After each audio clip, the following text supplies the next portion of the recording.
Eu acho que não. Eu acho que o governo não tem muito a ganhar com isso. Algum partido pode entrar. Na verdade, a gente tem tido muito claramente no Supremo, o PSOL tem sido o partido que tem entrado no Supremo para questionar medidas exorbitantes do Congresso Nacional. Se a gente olhar, é essa a tradição. Dá para fazer até uma boa matéria com o mapa de ações do PSOL. Acho que é possível que isso ocorra. Mas o governo entrar... Há dúvidas sobre a constitucionalidade da decisão do Congresso. Acho que o mais problemático, para além das dúvidas, é até que ponto o Congresso pode amarrar o poder de decreto do Executivo. Essa decisão que foi tomada pelo Congresso, do ponto de vista do conteúdo, acho que até boa parte da bancada do PT não gostou muito do IOF, digamos assim, do que foi feito. Mas do ponto de vista da forma, é um sinal semelhante ao que começou a ocorrer lá quando Eduardo Cunha era presidente da Casa, ainda na segunda gestão da Dilma, que foi retirar uma série de poderes do Executivo. Se o Executivo perder parte do seu poder de decreto, o próximo presidente ou os próximos presidentes, de onde venham, vão ser cada vez mais fracos. Eu acho que esta é a questão. O que está em jogo, do ponto de vista institucional mais geral, é que a decisão do Congresso está mostrando que o Poder Executivo está se enfraquecendo cada vez mais, o Congresso está se fortalecendo cada vez mais, mas é um Congresso que não se responsabiliza por nada. Basta lembrar a derrubada dos vetos vinculados à legislação do setor elétrico, o Congresso vai aumentar a conta de luz de todos nós. Ninguém sabe disso, porque o Congresso não é responsável. Ainda alguns falam, isso é um semipresidencialismo, um parlamentarismo das emendas. Não, é um Congresso com muito poder e pouca responsabilidade. Não houve nenhuma mudança no sistema de governo. Isto que é o ponto institucional muito grave. Mas acho que o governo não vai querer entrar nessa história. Essa história é um debate, digamos, que um partido pode entrar, que a sociedade brasileira tem que discutir o que quer do presidencialismo, o que quer do balanço de poder entre o executivo e o legislativo, porque caminhando nessa linha, nós vamos ter cada vez mais Congresso forte e irresponsabilidade em políticas públicas. Isso gera em algum momento hiperinflação, isso gera em algum momento perda de controle das políticas públicas. Nós já vimos essas histórias no Brasil no passado. Há muitas coisas no passado que eram bem piores do que atualmente. Mas eu acho que o governo, Fabíola, na verdade, precisa, nesse momento, conseguir garantir, digamos, algumas medidas no ano de 2025, acho que é mais importante, diz respeito àquela mudança no imposto de renda, precisa garantir chegar muito próximo daquilo que foi definido como meta para o arcabouço fiscal nesse ano, e, portanto, vai ter que mexer aqui e acolá. Mas para o ano que vem, eu acho que o cenário está muito aberto e incerto, porque para o ano que vem, como o Executivo não deve ter muitas medidas e aprovado o orçamento é um ano já eleitoral, muita coisa que o governo não tem feito agora em relação ao Congresso poderá fazer, porque é bom lembrar, mesmo sendo impositivas são emendas, mas elas podem ser gastas, Fabíola, até o dia 31 de dezembro de 2026. Portanto, é um jogo de perde-perde. O Congresso está achando, nós estamos podendo fazer qualquer coisa, tal. Essa desgraça de denúncias contra o Congresso, contra as emendas, isso vai aumentar. Isso vai derrubar a popularidade do Congresso. Vai ter muito voto contra esses congressistas, sobretudo nos grandes centros. Então vão perder voto. Segundo, se não fizerem nenhum ajuste fiscal para 2026, uma parte do ajuste fiscal vai ser feito nas emendas. Vão derrubar como? Não tem como derrubar isso. Não tem como derrubar isso. E, por fim, essa briga com o Supremo. Eles vão derrubar... o problema não é o Flávio Dino, não é o Alexandre de Moraes. Talvez o problema seja 9, 10 ministros. O processo de hoje em relação à Bahia, e o Josias falou muito bem, é superpartidário. Quem foi o ministro do Supremo que permitiu isso? Nunes Marques. Portanto, essa história de esperar que vai, digamos, derrubando um ministro do Supremo vai resolver o problema, só se fizer um golpe de Estado, só se fizer a fórmula Flávio Bolsonaro. Se não der para aprovar, vai com a força. Foi o que ele disse na entrevista para a Folha de São Paulo. Acho que isso derrubaria o mercado brasileiro, teria um impacto enorme nas empresas, teria uma reação da sociedade civil e é um suicídio político do Centrão. Que, o Josias conhece há muito tempo, eu também, na política brasileira. eles sempre foram muito espertos em sobreviver. Não há como negar que a capacidade de sobrevivência deles é muito grande. Portanto, o Congresso também vai ter que encontrar em algum momento um equilíbrio nesse conflito com o Executivo. Por isso que eu acho que o governo não vai entrar, porque tem uma hora que vão ter que encontrar um equilíbrio, dizer assim, nós vamos derrubar o ministro Supremo, esse governo vai ficar pão e água. Calma, tem momento que o Congresso vai depender muito do Executivo. Esse momento se chama 2026. Pode até ter candidato contra o Lula, mas depende da execução da emenda. A impositividade não garante que a execução da emenda seja até outubro de 2026. Então é um jogo de perde-perde, e quando o Congresso diz, né, o governo não faz ajuste fiscal, não corta as despesas, proponha. Será ótimo para o país. Se o governo ficar algumas ideias achando que gastar é vida, né, para lembrar uma frase célebre, proponha, será ótimo. Se não fizer isso, não adianta fazer esse discurso porque está perdendo apoio na opinião pública, os escândalos vão apertar as bases locais, né? Esse deputado hoje da Bahia vai ter efeito na sua base local. Então, esse jogo de perde-perde, em algum momento, por isso que termino lá a história de por que não entrar no Supremo, eles têm que chegar a um acordo, porque senão, em 2026, todos vão perder. O país vai perder, o Executivo vai perder e o Congresso vai perder. Não, acho que o aumento do IOF é uma forma péssima de fazer ajuste fiscal. Por isso que eu falei, foi a pior maneira. Então, aí é o governo arrumar uma briga de algo que já é muito custoso a ele politicamente Fabiola, também, vamos né? lembrar, o Haddad no ano passado, mandou uma série de medidas para fazer o ajuste fiscal, vinculadas a seguro-desemprego, BPC, previdência dos militares, salários extra-teto. Se fizesse aquilo, não precisa de IOF. O Congresso aprovou alguma dessas medidas? Nenhuma, não aprovou nenhuma dessas medidas. Portanto, agora o governo vai propor, segundo o ministro Haddad, um corte de 15 a 20 bilhões de renúncias fiscais. Vai entrar no Congresso no segundo semestre. É a prova dos 9. Se não aprovar isso, né, não vai poder dizer, digamos, que está defendendo o brasileiro contra, digamos, o excesso de tributação do governo Lula. Então, assim, tem um jogo ali que vão ter que encontrar algum compromisso, porque senão em 2026 todos eles perdem. Só um ganha, só um grupo ganha, que é o grupo antissistêmico, aquele que vai dizer que o sistema está tudo errado, etc. Os extremistas. Acaba de sair, eu estava falando aqui sobre, né, as informações de bastidores, está na nossa página já do UOL também. O Lula vai comprar briga. O Lula vai pedir, inclusive, vai entrar no Supremo Tribunal Federal. Lula pediu já para a Advocacia Geral da União para avaliar e levar o caso ao Supremo Tribunal Federal. O Lula tinha que comprar essa briga, Josias? Tá certo o governo ao fazer isso? O Lula foi humilhado no Congresso, né, Fabiola? Alguma providência ele precisa adotar, né? Agora, hoje há dois grupos rodeando o gabinete presidencial, desde quarta-feira, desde do dia em que o governo foi humilhado, como disse, no Congresso. Tem a ala do vai ou racha, que defende que o Lula parta para a briga, e aí não é só entrar no Supremo, a briga mesmo, e há a turma do deixa disso, que tenta amenizar a irritação com palavras sensatas, pedidos de calma. No calor da derrota, o Lula se pintou para a guerra. Ele estava enrolado na bandeira da justiça tributária, falou em deflagrar uma luta política, esboçou até um embate do tipo ricos contra pobres, e no gogó ele dava como certo o recurso ao Supremo para reaver o dinheiro que o governo perdeu nessa votação do Congresso, alguma coisa em torno de 12 bilhões de reais que se esperava arrecadar com a elevação do IOF.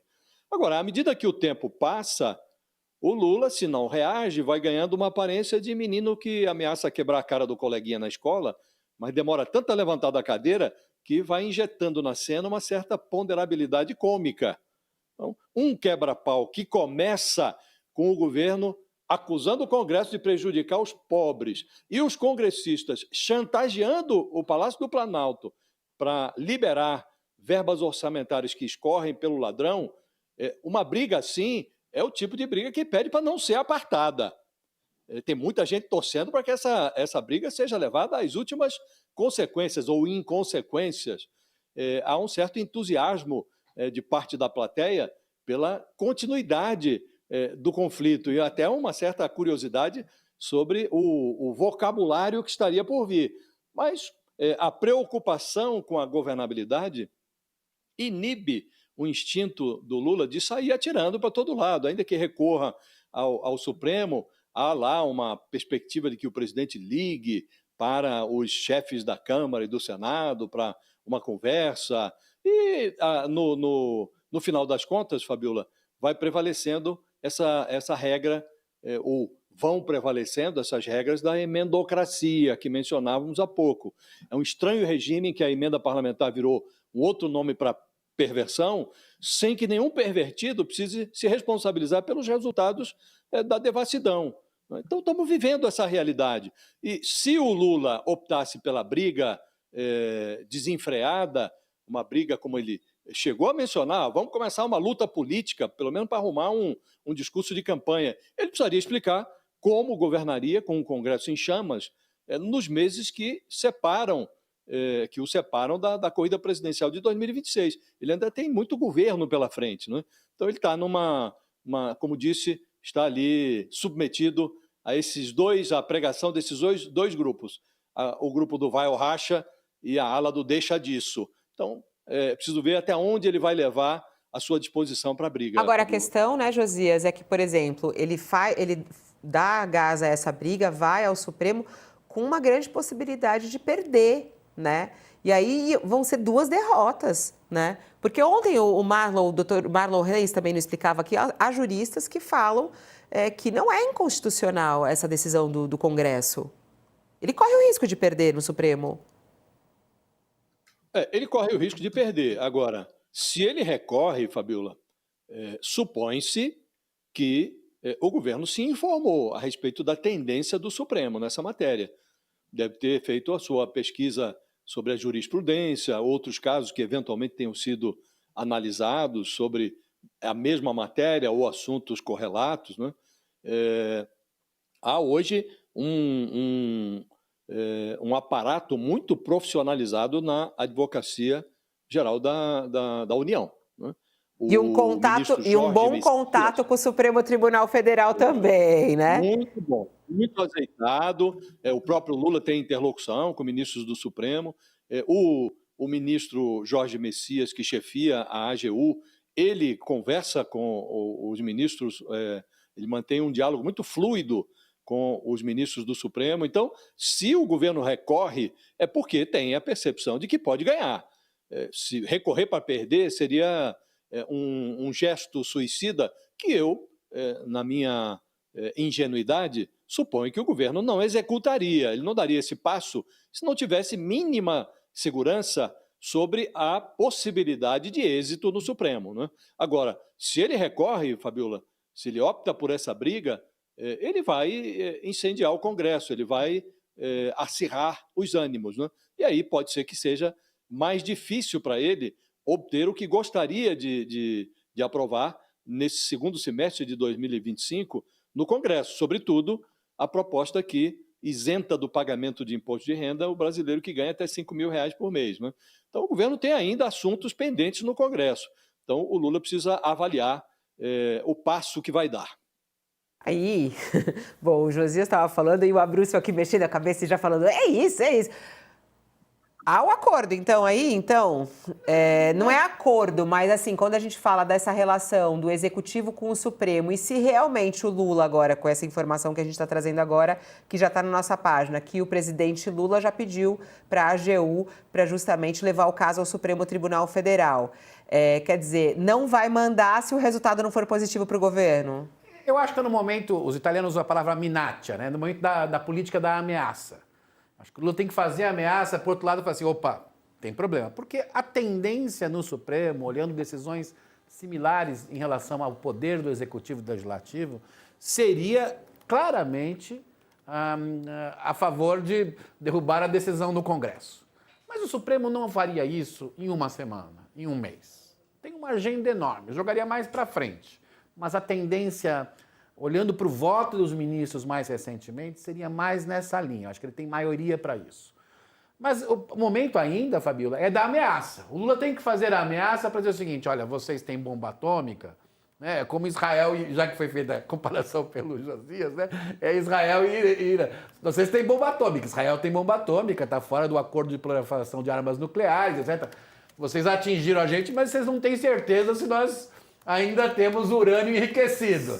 Então está num jogo de ameaça, ainda não dá para saber exatamente o que vai ocorrer. Eu acho que essa reunião de hoje, essa audiência pública sobre as emendas, ela é um fato político muito importante. Então nós vamos ter aí, digamos, 1 ou 2 semanas de muita ameaça recíproca. Qual vai a decisão, eu não saberia dizer, mas eu acho que a tendência no Supremo seria, digamos, votar contra o Congresso neste ponto, olhando para o que eles têm tomado de decisão em relação ao raio de poder. Veja, basta ver o que o Flávio Dino colocou para essa audiência. O Flávio Dino colocou para essa audiência, claramente, que a questão da emenda ser impositiva. Ou seja, o Supremo está discutindo, inclusive, qual é o limite do poder legislativo no Brasil frente à Constituição. Então, acho que tem essa discussão. Agora, esse jogo de ameaças vai ter aí idas... O líder do governo falou ontem, ele deu entrevista aqui no UOL, eu não sei nem... A gente tem esse VT, eu acho interessante esse VT do Lindenberg.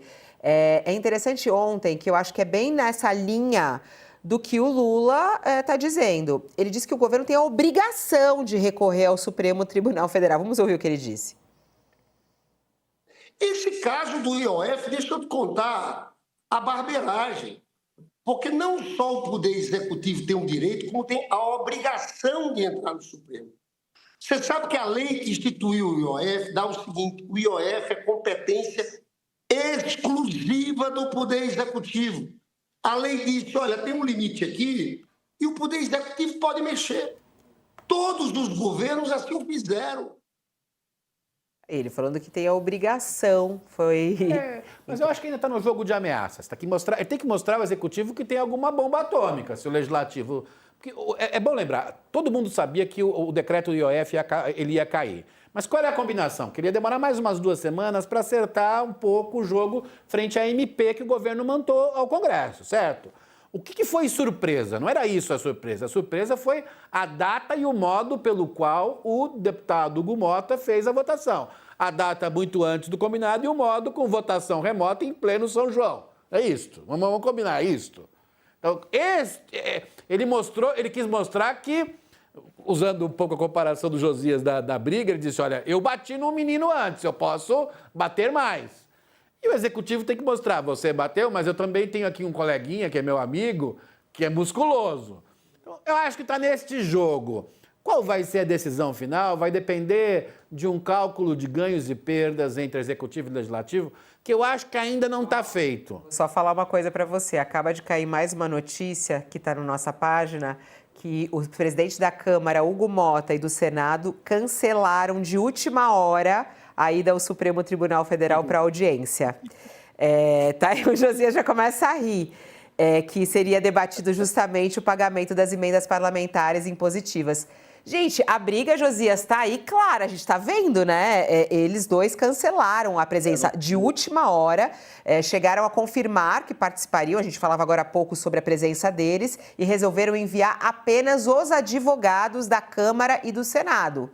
A audiência foi convocada pelo Flávio Dino. Era o que estava previsto. Era o que estava previsto inicialmente. Os advogados iriam e eles disseram, não, vamos nós. Era uma valentia muito impressionante, porque essa audiência convocada pelo Flávio Dino, o que irritou os presidentes, os chefes da Câmara e do Senado, foi o fato de que o ministro convidou para essa audiência pública pessoas majoritariamente contrárias à atual sistemática de deliberação de emendas parlamentares. São pessoas críticas a esse modelo que impõe a liberação de verbas sem que os responsáveis pelo gasto, os parlamentares, se responsabilizem pelo resultado. Então, iam lá o Hugo Mota e o Davi Alcolumbre. Seria fabuloso que os dois levassem a cara à vitrine, fossem à boca do palco para expor as suas razões. Agora, no mesmo dia, por isso eu disse mais cedo, Fabiola, que os deuses das arcas públicas operaram nesta sexta-feira para enviar a Polícia Federal para uma batida policial em que foram encontrados maços de dinheiro, notas de 50, de 50 mil, ou 150 mil reais numa gaveta dentro de um guarda-roupa e um escândalo envolvendo deputado, prefeitos. Então, é nesse dia que o Hugo Mota e o Davi Alcolumbre irão ao Supremo para defender a manutenção dessa sistemática que obriga a execução de emendas parlamentares. Eles parece que enxergaram o inconveniente da presença no Supremo num dia como esse, né? É uma pena, porque certos políticos eles tratam a valentia como uma qualidade fugidia. A valentia some no momento em que eles mais precisam. Agora era a hora de eles irem ao Supremo e sustentarem os seus pontos de vista. Mas, infelizmente, Fabiola, a valentia some. Na hora que ela precisa aparecer, ela some. Estão medindo forças, né, Abrúcio? Agora, quem tem mais força aí? É o Supremo? É o Lula? Ou é o Congresso? Na verdade, todos perdem com esse jogo. Eu acho que quem tem mais força é o eleitor e a sociedade. Essa coisa das emendas está cada vez se tornando uma bola de neve cada vez maior. E vai ter movimento da sociedade na campanha de 2026 contra isso, muito forte. E candidato a governador e presidente, sobretudo candidato a presidente, ouçam meus candidatos, vão ter que falar sobre as emendas. Então, o que o Congresso está fazendo é, em vez de tomar uma decisão para garantir os dedos para perder os anéis, ele pode estar perdendo os dedos e os anéis. Então, acho que também há uma irracionalidade do Congresso nessa ação. O Eduardo Cunha, vamos lembrar, foi extremamente poderoso. Onde ele está agora? Política é assim. Ibsen Pinheiro, o Josias deve lembrar, foi extremamente poderoso. O que aconteceu com ele? Então, a gente tem que pensar um pouco que o Congresso perdeu a mão nesse processo. Claro que o governo está fragilizado, é um governo num país com polarização, um governo com baixa polaridade, tudo isso. Mas existe um sentimento hoje que não é a briga contra o governo. Existe um sentimento que é a briga contra esse modelo de emendas. Gente do bolsonarismo, se voltar ao poder, vai querer derrubar as emendas também. Porque isso virou um sistema que dá ao Congresso um poder sem responsabilidade. E, olhando para a Constituição, todo poder tem que ter sua responsabilidade recíproca. Então, isso vai crescer cada vez mais. Se o Congresso quiser evitar que, digamos, tenha uma decisão mais forte do Supremo, uma decisão, digamos, de bloqueio de emendas em 2026 pelo Executivo, ou pior, uma decisão do eleitor ou da sociedade pressionando essa discussão das emendas, faça uma reforma das emendas. Olha, a emenda é importante, etc., mas faça uma reforma e mostre que o Congresso é capaz de ter poder e responsabilidade ao mesmo tempo. Porque esse discurso do Congresso, com cada vez mais poder e cada vez menos responsabilidade, uma hora, pode ser não nesse governo, mas uma hora, vai enfraquecer o Congresso, vai derrubar os Eduardos Cunhas, porque já caíram muitas vezes Eduardos Cunhas.